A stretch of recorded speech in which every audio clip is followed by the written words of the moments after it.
दोस्तों, तारीख पे तारीख वाली कहावत तो आपने सुनी ही होगी। और ऐसा इसलिए कहा जाता है कि कोर्ट में सिर्फ तारीख पे तारीख ही मिलती है, जल्दी फैसला नहीं होता है।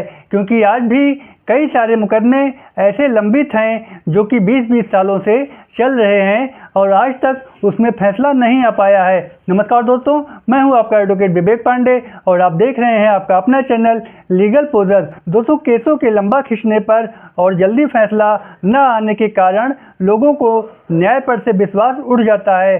प्रॉपर्टी डिस्प्यूट में कई सारे केसेस ऐसे देखे जाते हैं जहां एक ही परिवार के 4 भाइयों के बीच में प्रॉपर्टी का केस 20 सालों से चल रहा होता है और इन 20 सालों में 4 में से 3 भाइयों की डेथ हो जाती है और बचता है अब एक ही भाई। तो ऐसे डिस्प्यूट का, ऐसे विवाद का न्यायालय से निपटाए जाने का क्या फ़ायदा। ऐसे में अगर यही विवाद आपस में बैठकर सुलह समझौते के साथ निपटा लिया जाता है तो इतने लंबे समय तक केस लड़ने में पैसा और समय की बर्बादी भी ना होती। ऐसे ही चेक बाउंस के केस में अगर पार्टी पैसा नहीं दे पाती है तो उसके ऊपर चेक बाउंस का केस होता है और इस टाइप का केस डिसाइड होने में भी सालों लग जाते हैं और ब्याज भी मूलधन के साथ में देना पड़ जाता है। इस तरीके से अगर कोई क्लेम केस है, कई सारे मेडिकल क्लेम केसेस ऐसे देखे जाते हैं जिसमें आदमी के पास इलाज कराने के लिए पैसे नहीं होते, वो क्लेम पाने के लिए मुकदमा करता है तो केस डिसाइड होने में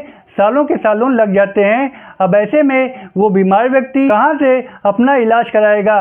कई बार लोग केसेस को जल्दी निपटाने के लिए हाई कोर्ट जाकर डायरेक्शन लेके आते हैं, जिसमें हाई कोर्ट ये डायरेक्शन लोअर कोर्ट को देता है कि फला केस को विदिन 3 मंथ या विदिन 6 मंथ में निपटा दें या डिसाइड कर दें। पर माननीय सुप्रीम कोर्ट की बेंच का ये कहना है कि आप ऐसा नहीं कर सकते क्योंकि आपको ये नहीं पता है कि ट्रायल कोर्ट पर कितना बर्डन है या कोई टाइमलाइन नहीं दे सकते क्योंकि एविडेंस आए या ना आए, आए दिन कोर्ट कचहरी में हड़ताल, कभी साहब छुट्टी पर हैं तो कभी डेट लग गई, तो आप टाइमलाइन नहीं फिक्स कर सकते।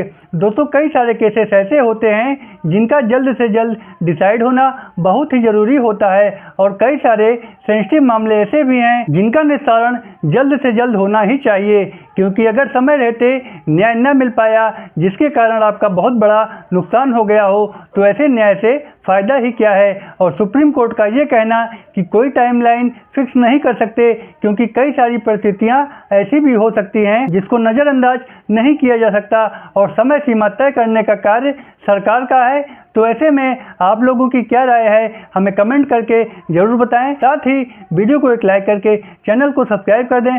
फिर मिलेंगे एक नए विषय के साथ, तब तक के लिए goodbye and thanks for watching.